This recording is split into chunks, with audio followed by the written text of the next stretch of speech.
Bom, meus amados, com alegria, com entusiasmo, com fé, lançamos hoje a primeira mensagem sobre as teses da Reforma Protestante, a revelação da graça do Senhor. Abra sua Bíblia, por favor, no Salmo 139. Salmo 139. E hoje vamos começar a nossa defesa de tese falando sobre o tema: não há livre-arbítrio na Bíblia. Isto é uma mentira da religião. Diz assim a Bíblia em Salmo 139:16: os teus olhos me viram, a substância ainda informe, e no teu livro foram escritos todos os meus dias, cada um deles escrito e determinado, quando nenhum deles havia ainda. Que preciosos para mim, Senhor, são os teus pensamentos. Que esta palavra abençoe todos os corações, conforte, eduque, ensine, fortaleça e, acima de tudo, que esta palavra venha ser consolidada no teu espírito, no teu coração. Você precisa de acreditar nas orientações do altar, na revelação da palavra predestinada de sabedoria. Oremos ao Senhor.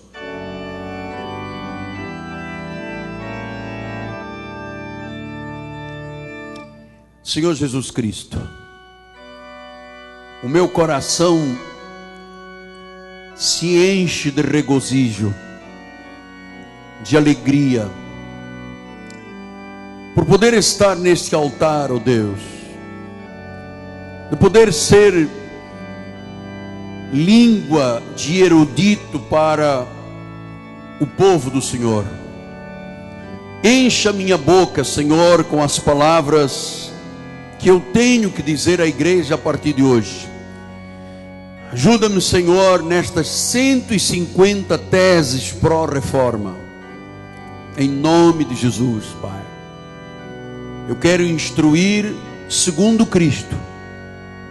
Eu quero instruir a tua igreja segundo a verdade do Senhor.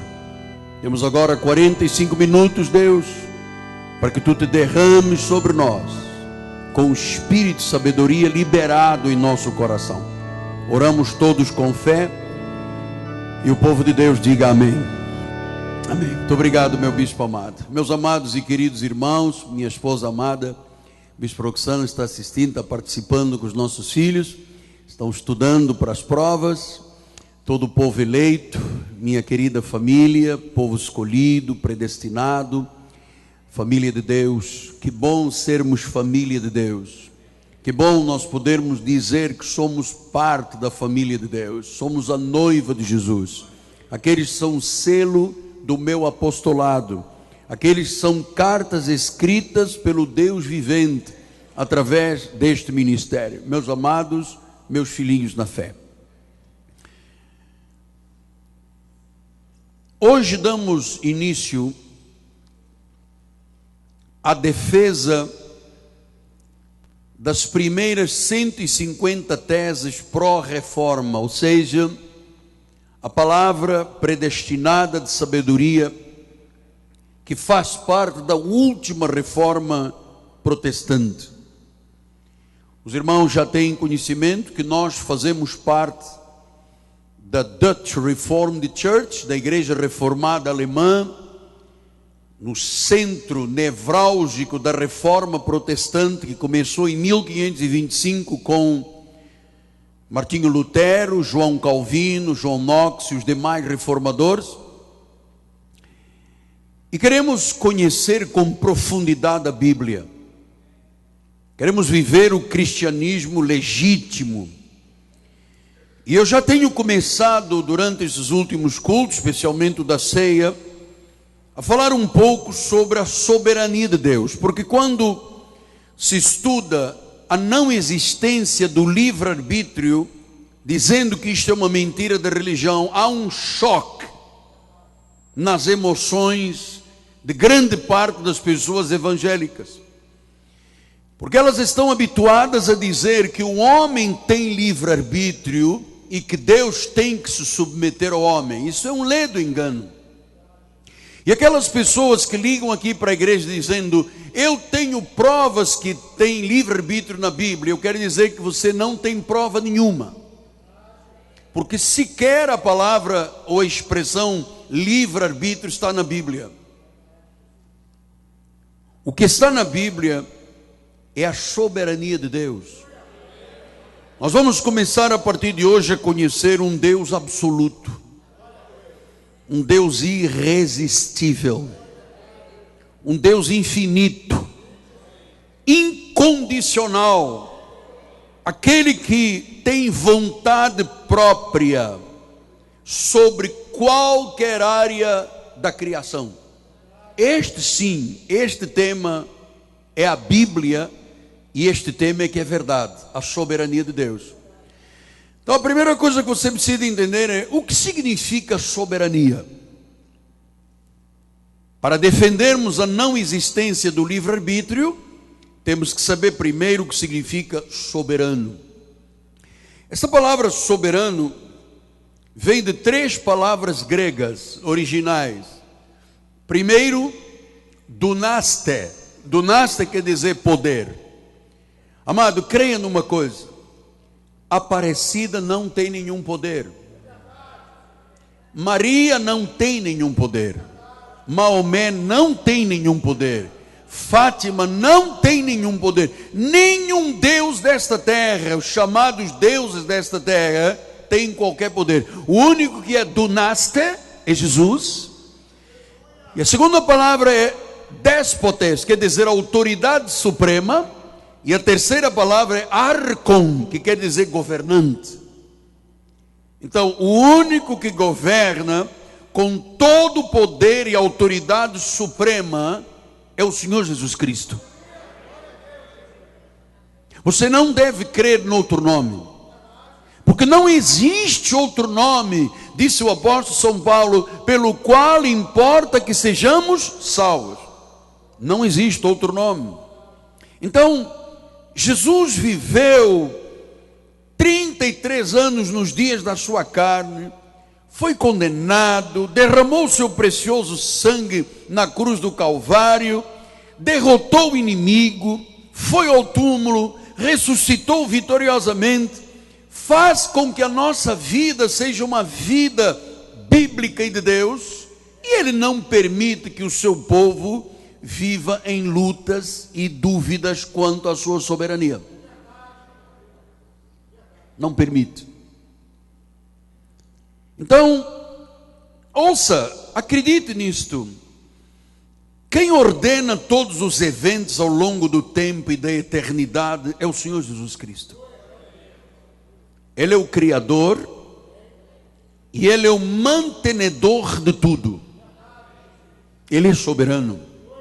Ele é déspotes, Ele é dunaste, Ele é arcon, Ele é o único que governa com todo o poder e a toda a autoridade suprema. Até sobre a morte Ele tem poder.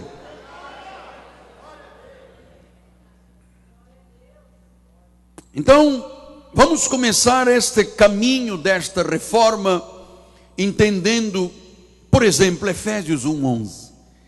Nele digo, no qual fomos feitos herança, predestinados segundo o propósito daquele que faz todas as coisas conforme o conselho da sua vontade. Ele é o único que faz todas as coisas conforme o conselho da sua vontade. Não tem participação do homem. Quanto à salvação, não existe o mínimo possível de participação do homem. Aliás, o reformista Lutero dizia isto: o homem que pensa que tem, ainda que seja a mínima participação na salvação, ele não conhece a Bíblia nem conhece Deus. Diz, faz todas as coisas conforme o conselho da sua vontade. 1 Timóteo 6,15 disse, o qual em suas épocas determinadas há de ser revelada. Então Deus teve um tempo que foi através de Paulo, Mas ele disse à igreja dos Efésios, que em Atos 20, quando ele se despediu da igreja, ele disse: olha, depois de mim, acabou. Virão lobos vorazes e a revelação acabará. Vão arrastar atrás de si os discípulos, vão se levantar no vosso meio para as pessoas que irão tentar anular a revelação. E realmente, de Paulo até 1525 não houve revelação. Mas o Senhor disse: há de ser revelado.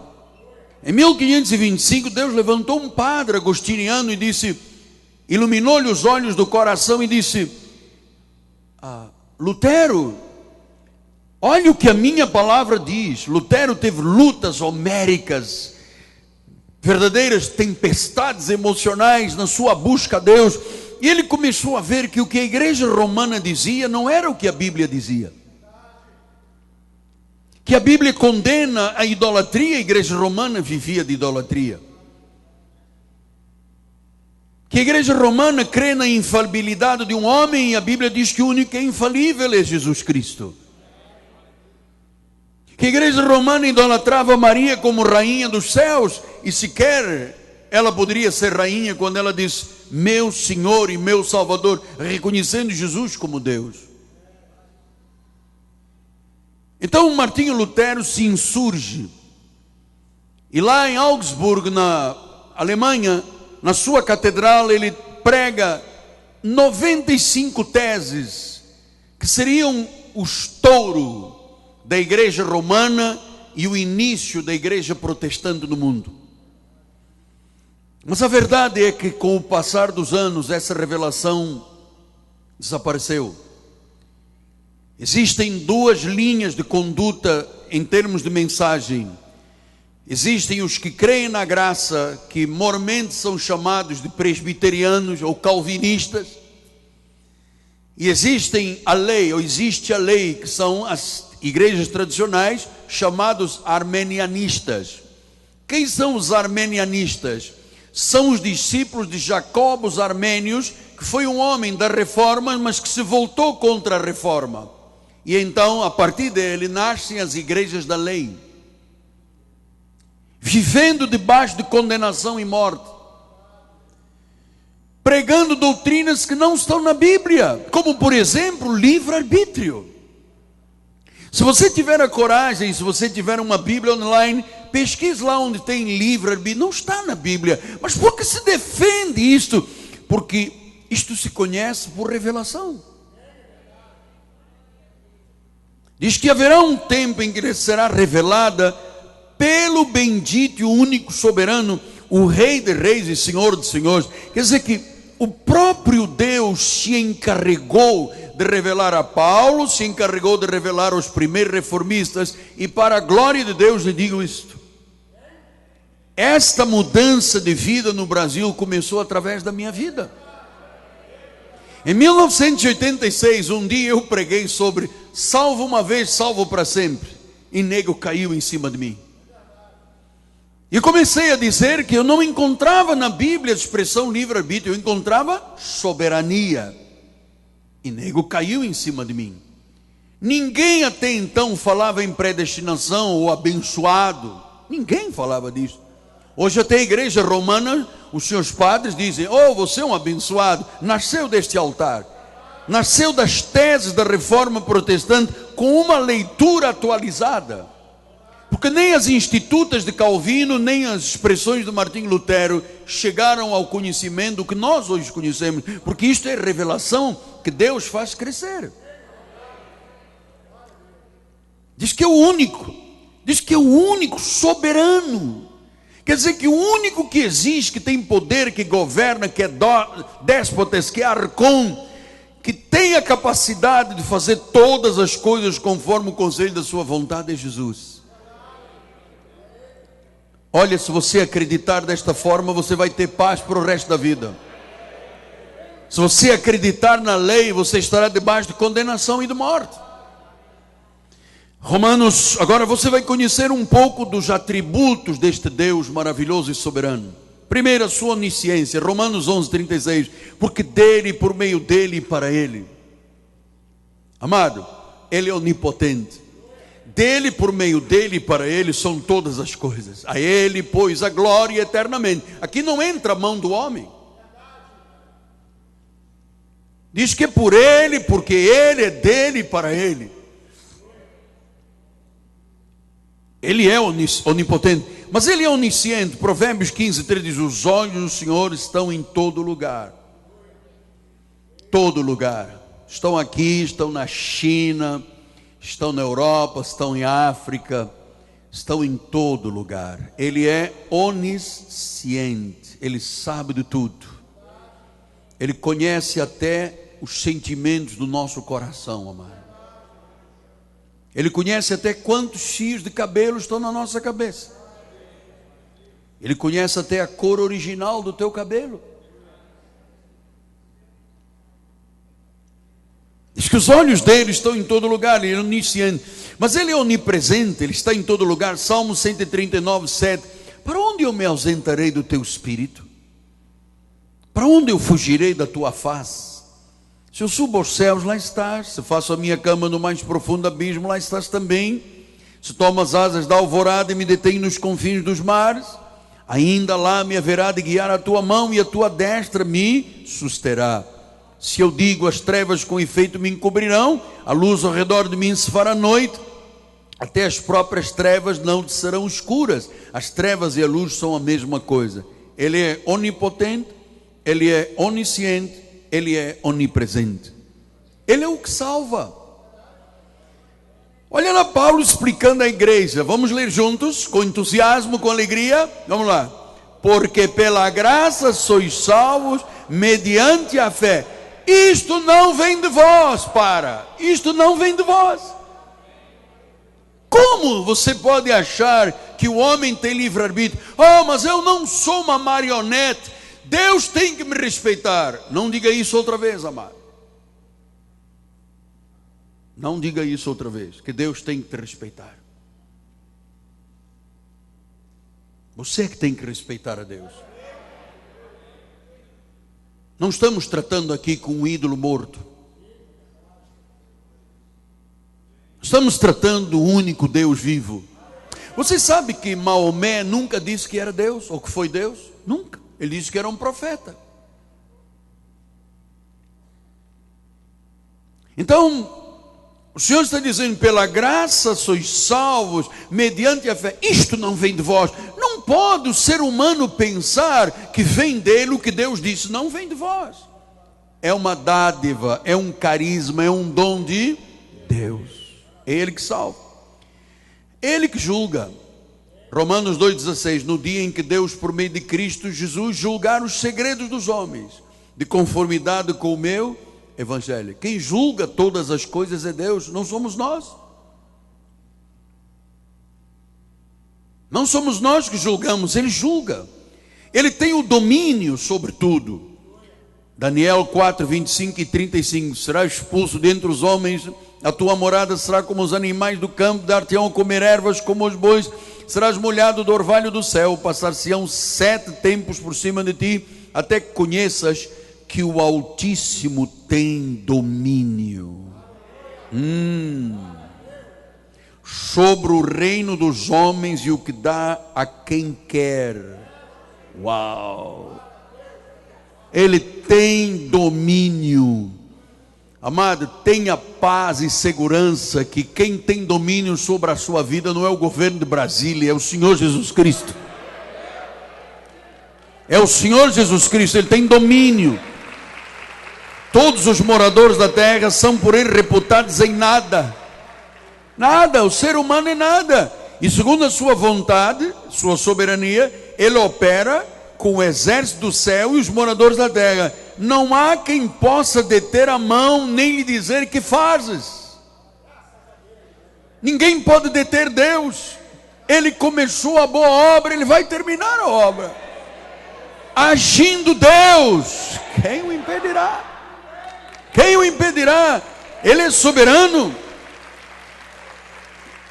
Ouça, até a sua própria crucificação, dizem Atos 2:23, sendo este entregue por determinado desígnio e presciência de Deus, vós o matastes. Foi uma presciência, foi a prognose, foi Deus que disse: tem que ser um cordeiro perfeito. Eu sou o Cordeiro de Deus. Vocês mataram, vocês crucificaram, mas isto foi determinado por desígnios e presciência, prognoses, por antecipação. Deus determinou todas as coisas, até a tua vinda esta noite à igreja. Você está aqui por um desígnio de Deus, por uma chamada de Deus. João 19:11 diz: respondeu Jesus: nenhuma autoridade terias sobre mim se de cima não te fosse dada. Por isso quem me entregou a ti é maior pecado tem. Atos 2:36 diz: esteja absolutamente certa, pois toda a casa de Israel, de que é este Jesus que vós o crucificaste, Deus o fez Senhor e Cristo. Ele é Rei, Ele é onipotente, Ele é onisciente, Ele é onipresente, Ele salva, Ele julga, Ele tem domínio, Ele é soberano. Até a sua crucificação, tudo dependeu dele mesmo. Ele é a vida eterna. Em Efésios 1:5 diz: nos predestinou para Ele, para a adoção de filhos por meio de Jesus Cristo, segundo o beneplácito da sua vontade. Ele nos predestinou por sua vontade. Quer dizer que a minha vida espiritual, a minha salvação, não teve nenhuma vontade da minha parte. Aliás, se dependesse de nós, nenhum de nós estaria aqui. Então a sua soberania é cheia de sabedoria, é cheia de santidade, é cheia de justiça.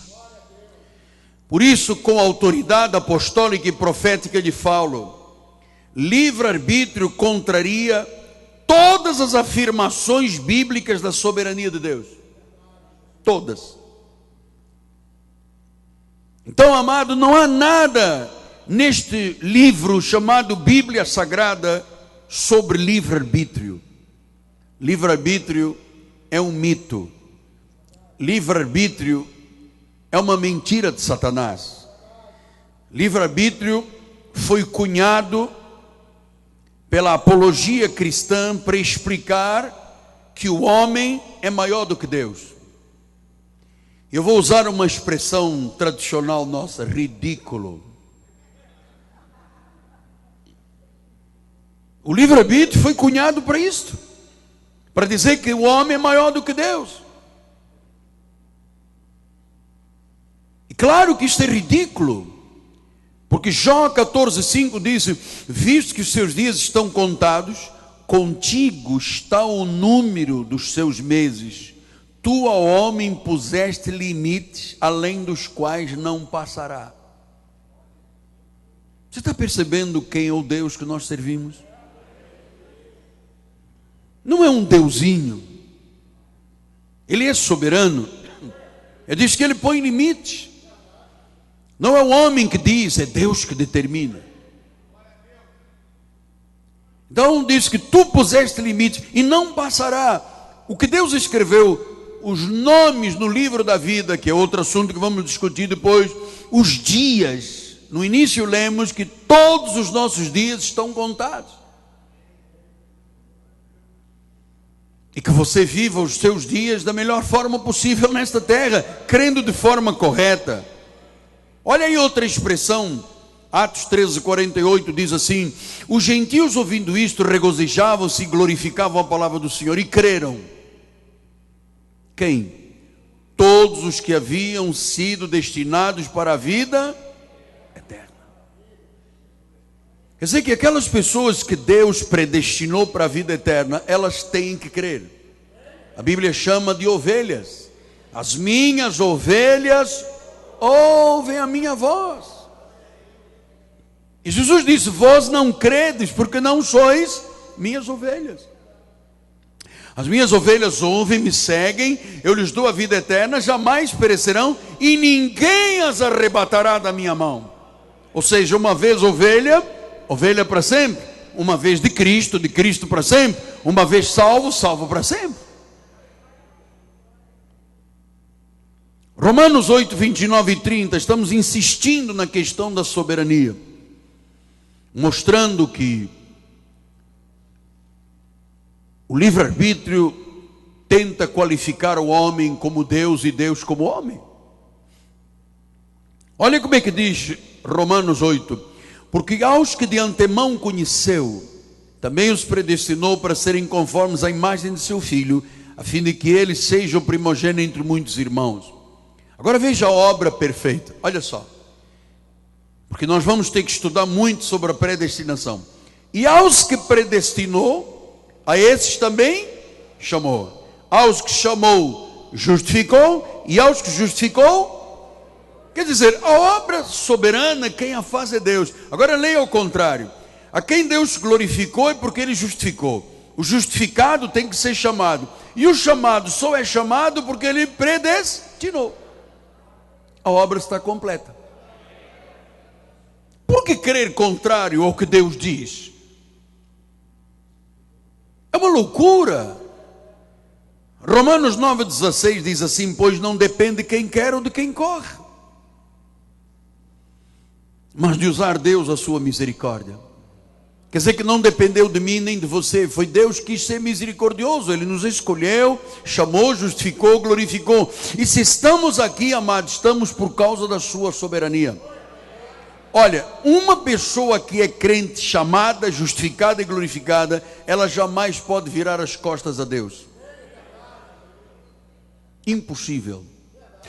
E também não pode endurecer o coração contra Deus, porque Deus inclina o coração. Ele diz que arranca o coração duro de pedra e coloca um coração de carne sensível. Romanos 9,18 diz: logo tem Ele misericórdia de quem quer, endurece a quem lhe apraz. Deus é que manda, Ele é soberano. Versículo 19: tu, porém, me dirás, de que se queixa ainda? Pois quem jamais resistiu à sua vontade? Versículo 20 diz: quem és tu, ó homem, para discutir com Deus? Porventura pode o objeto perguntar a quem o fez, porque me fizeste assim? Sabe como é que os legalistas chamam?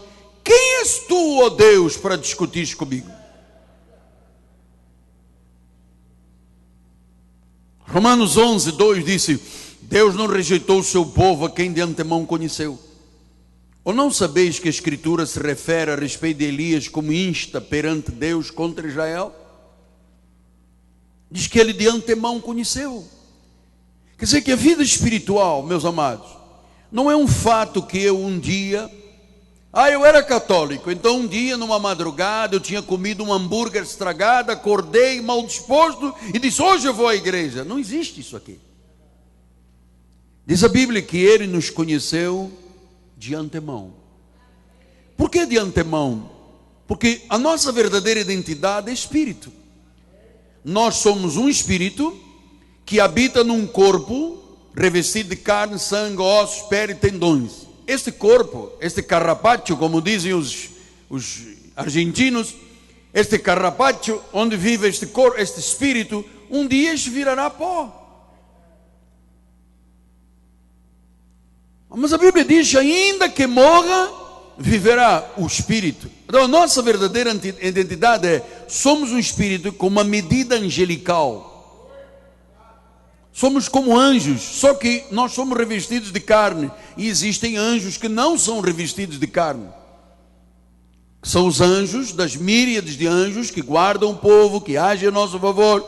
Mas nós somos medida angelical. Por isso é que lá em Gênesis, quando houve aquela reunião, que a lei diz que estava lá o Pai, o Filho e o Espírito Santo, mas que a Bíblia não diz. E outra coisa que você vai aprender comigo nestas teses é que muita gente diz coisas que Deus não disse.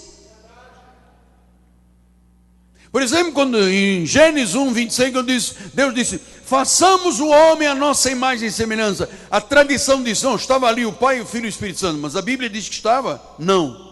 Mas por que Deus disse aos anjos: façamos o homem à nossa imagem? Deus estava falando com os anjos.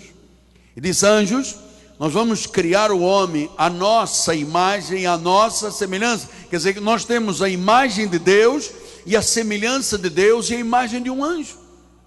Você sabia que você é um anjo de Deus? Eu sou um anjo de Deus. Eu sei que há muitos irmãos, vamos agradecer a Deus, diga glória a Deus, diga glória a Deus. Pastor, mas meu marido diz que eu sou não sei quem, a minha mulher diz, não, a tua identidade é que você é um anjo de Deus. Quem diz isso é Deus.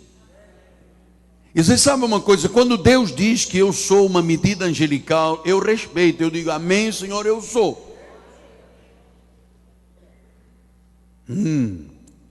Então no versículo 4 ele disse, que lhe disse porém a resposta divina, reservei para mim 7.000 homens que não se dobraram os joelhos diante de Baal, reservei para mim.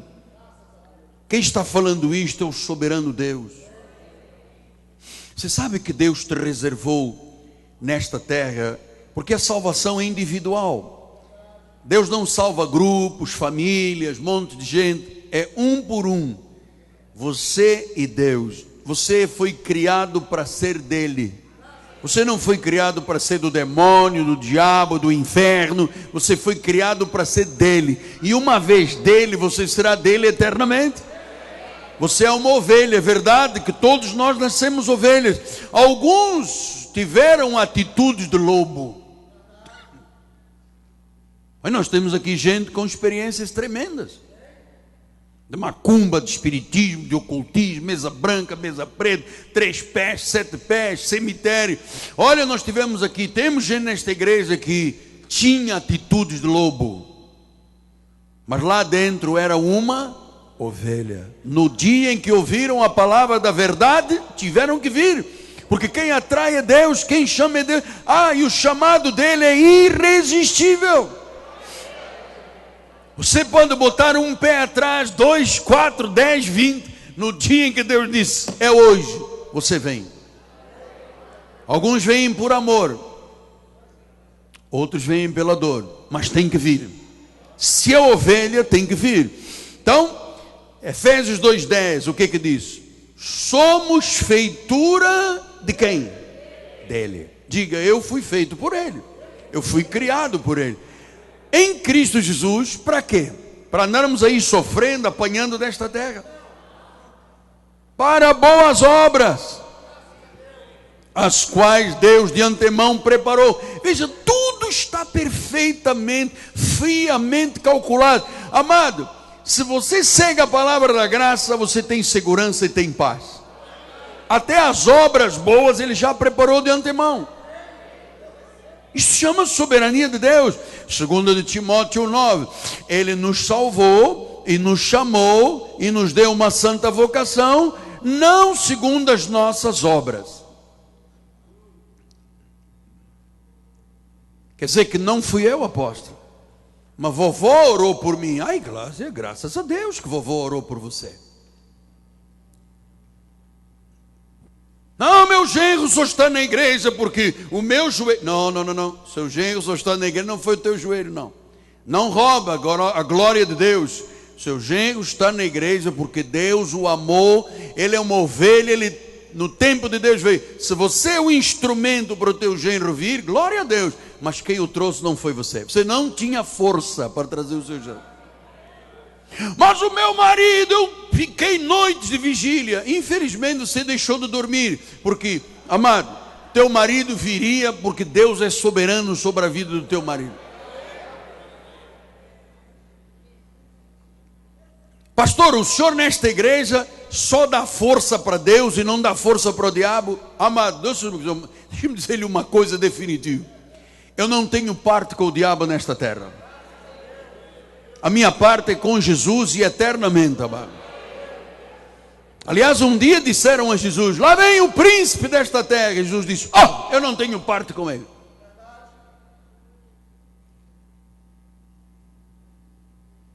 Eu tenho a vida envolvida com Jesus. Ele salvou, Ele chamou. Você está vendo aqui a soberania. Ele chamou no tempo dele. Deus tem um tempo para todas as pessoas. Ele salvou. 2 Tessalonicenses 2:3 diz: entretanto devemos sempre dar graças a Deus por vós, irmãos amados, pelo Senhor, porque Deus vos escolheu. Diga: eu sou um escolhido de Deus. Você é propriedade exclusiva de Deus, escolhido por Ele a dedo. A dedo Deus disse: oh, você é meu, venha. Ah, mas venha. O que a Bíblia diz? Ninguém pode vir a mim se o Pai não o... Essa palavra grega trazer é arrastar. Alguns foram literalmente arrastados, amado, como eu fui. Eu estava num leito de enfermidade, apodrecendo em vida.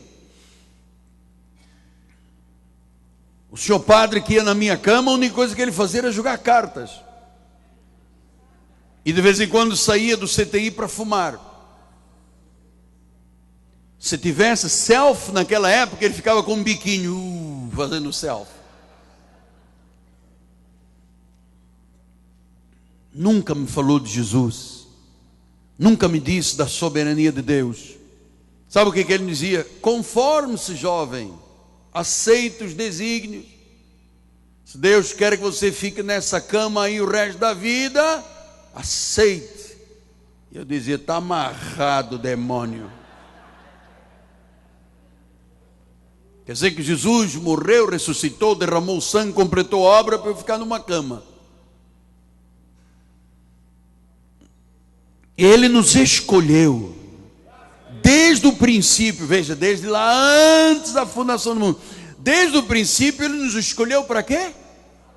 Veja como é que o plano de Deus está friamente calculado. Todos os itens da tua vida, amado, tudo, até o que você achou mal, Deus transformou em bem. O que você achava que era maldição na tua vida, Deus transformou em bênção. Veja a bênção num dia de catástrofe de chuva. A igreja aqui, um monte de gente para ouvir a palavra. Nem a chuva te detém, porque você não é de açúcar, não derrete, meu amado. Ele nos escolheu desde o princípio. Quer dizer que quando mamãe nos teve nesta terra, já vínhamos escolhidos e predestinados. Claro que nós não sabíamos disso, e diz que por um pouco de tempo o Senhor nos deixou. E esse pouco de tempo, alguns daqui sofreram a beça. Sem Deus não dá para nada, amado. Por um pouco, mas logo vos cobri de misericórdia. Isso significa o quê? A predestinação do Senhor. Então, última palavra, Apocalipse 13:8 diz: vão adorar a besta, adorá-la-ão todos os que habitam sobre a terra, aqueles cujos nomes não foram escritos no livro da vida do Cordeiro, que foi morto desde a fundação do mundo. Apóstolo, Jesus foi morto desde a fundação como? Não morreu há 2000 anos atrás. Na prática física, sim, morreu há 2000 anos. Mas os planos de Deus começam lá, antes da fundação do mundo. E quando aqui, antes da fundação do mundo, quando não havia ainda terra, o Senhor já tinha criado o nosso espírito. Os espíritos predestinados que um dia conhecerão a salvação, todos foram criados antes dos tempos eternos. Desde a morte e antes da fundação do mundo, o Senhor criou. E depois, no tempo de Deus, no meu caso pessoal, há 63 anos, Ele colocou o meu espírito dentro do ventre da minha amada e querida mamãe Laura, Bispa Laura. E no dia 20 de março, 1h da tarde de 1953, nasceu um cabeçudo, 4,850 kg. Moleza? Coitado da minha mãe. 4 quilos. Mas quando eu nasci, que a minha mãe disse, Miguel Ângelo, ela não tinha ideia que ali estava nascendo uma ovelha de Jesus, um pastor, um apóstolo, um bispo, alguém que seria um pregador que levaria a palavra de Deus à volta do mundo. Mas todos estes desígnios já estavam estabelecidos. Todos os desígnios da nossa vida já estão estabelecidos. Por isso ele diz, quem é que vai adorar a besta? Quem vai adorar o diabo? Aqueles cujos nomes não foram escritos no livro da vida do Cordeiro que foi morto desde a fundação. Pastor, e os que têm o nome escrito no livro da vida, alguém pode tirar? Não. Nem Deus tira a quem ele escreveu. Porque Deus não escreveu para tirar e pôr e tirar. No céu não há um anjo com uma borracha. Que Deus disse: olha, estou surpreso. A comadre veio à igreja, põe o nome dela, Ludmila. Depois a Ludmila vem, tira o nome da Ludmila, comadre. Aí ela volta à igreja, põe outra vez o nome. Ui, que Deus estranho seria esse. Quando Deus nos criou, Ele sabia até das nossas fraquezas. Somos pó. Sabia das nossas falhas, sabia de tudo. Mesmo assim, Deus nos amou. Deus nos atraiu. E Ele disse: o teu nome está escrito no livro da vida do Cordeiro. Quem não tem o nome no livro da vida do Cordeiro é um filho do diabo, é uma semente do mal, é um filho da perdição, é um vaso de desonra, é um cabrito, é joio. Se tem um nome no livro da vida, é ovelha, é trigo, é igreja, são os 144 mil, é a minha nação, é a minha noiva, é o meu povo, é a família de Deus. Você deve crer desta forma. Então, eu termino dizendo: nada mais importante e consistente na vida espiritual do que você crer e se submeter à soberania de Deus. Não há nada mais consistente. Livre-arbítrio é inconsistente em qualquer argumentação. Mas Deus não tem que respeitar? Não tem que respeitar. Sim, mas eu não quero ser uma marionete. Você já está provando ser um filho da perdição. Porque eu vou lhe dizer uma coisa com honestidade: eu prefiro ser uma marionete com Jesus e viver a vida eterna do que não ser uma marionete e ir para o inferno. Então nós somos ovelhas. Alguns tiveram atitudes de lobo, assim como há lobos, e o bispo já me mostrou ali a imagem. Olha, há lobos que têm o quê? Pele de ovelha. Ali está um lobo que tem pele de ovelha. Quando chega a hora da confissão, aí é que se vê. A ovelha nasceu para ser ovelha. O lobo às vezes se reveste de pele de ovelha. Mas é muito simples ver. Você vê um murmurador, é um lobo com pele de ovelha. Você vê uma pessoa criando divisões e dissensões e afastando pessoas, é um lobo em pele de ovelha. Você vê uma pessoa dizendo: sim, Deus, eu aceito a tua vontade, é uma ovelha de Jesus. Então creia que Deus te chamou, justificou e glorificou, e que você será eternamente dele. Foi Ele que te escolheu, Ele começou a boa obra, Ele vai terminar até o dia eterno. Assim seja, assim diz o Senhor.